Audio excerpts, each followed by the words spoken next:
तो अगर आप शहाबुद्दीन के बेटे को सिर्फ इस वजह से माफिया कह रहे हैं कि उनके पिता पर आपराधिक मुकदमे दर्ज थे, तो फिर आपकी पार्टी में जो लोग हैं जिनके ऊपर इतने मुकदमे दर्ज हैं, जो खुद बीच चुनाव में जिनको जेल में डाला गया, उन्हें आप क्या कहेंगे?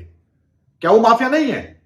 या उनका माफिया है तो माफिया है, उनके ऊपर मुकदमे दर्ज है तो माफिया है, अपने के ऊपर मुकदमे दर्ज है तो वो साधु संत हो गया, वो देवता है? ये कैसे संभव है? ये दोहरी पॉलिसी क्या है?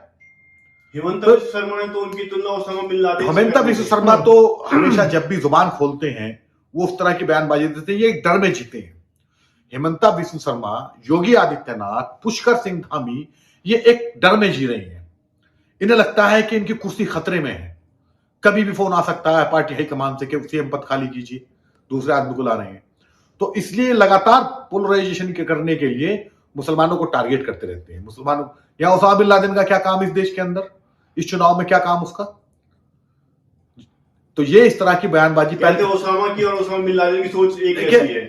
आपने कैसे देख लिया सोच किसकी कैसी है? कैसे मालूम चल गया आपको किसकी सोच कैसी है? ये फालतू की बयानबाजी है। उसामा साहब के जो वालिद साहब थे, डॉक्टर शहाबुद्दीन साहब, तो ये उनकी लेगेसी थी।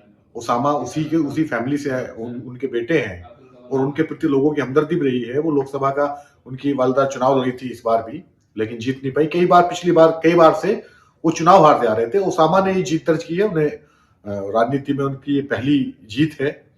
और जिस तरह से उनके खिलाफ देश के गृह मंत्री बोले, उनके खिलाफ यूपी के मुख्यमंत्री, आसाम के मुख्यमंत्री, खुद प्रधानमंत्री मोदी तक बोल गए उनके खिलाफ। तो ये बीजेपी की पॉलिसी रही है। बीजेपी की जो राजनीति का स्टाइल है, ये वही स्टाइल था कि एक काल्पनिक दुश्मन को तैयार कीजिए और उस काल्पनिक दुश्मन का डर दिखा करके अपने वोटर को एकजुट कीजिए कि अगर आप हमें नहीं जिताओगे तो ये लोग जीत जाएंगे, और जब ये लोग जीत जाएंगे तो ये फिर आपके खिलाफ क्राइम करेंगे। तो इस तरह की पॉलिसी रही है। उसीलिए उन्होंने उस बच्चे को टारगेट किया, बच्चा ही कहेंगे उनके सामने तो बच्चा ही है, जो पहली बार चुनाव लड़ रहा था, उसको टारगेट किया। वो इतना टारगेट किया, लेकिन वहां की जनता ने, लोगों ने जो उन्हें समर्थन दिया है, ठीक है, वो उन्होंने कुछ में कुछ देखा होगा। लेकिन कहा जा रहा है कि ओसामा साहब जीतते तो जंगल राज आ जाएगा, ओसामा साहब जीतेंगे तो गुंडा राज आ जाएगा। ये बीजेपी की पॉलिसी रही है। इसे आप ये मत देखिए कि इस तरीके से कहा जा रहा है, बीजेपी की पॉलिसी रही है। भारतीय जनता पार्टी के अंदर सम्राट चौधरी हैं, उनका चुनावी हलफनामा क्या बताता है। एनडीए के प्रत्याशी अनंत सिंह, जिनका मैंने पहले भी जिक्र किया, अनंत सिंह जो है वो अभी जेल में है। बीच चुनाव में वो जेल में गए हैं और वो चुनाव जीते हैं, तकरीबन 90,000 वोटों से चुनाव जीते हैं। और आनंद मोहन है, उनसे एक मुकदमे वापस लिए थे नीतीश कुमार ने। तो ये माफिया नहीं है क्या ये लोग?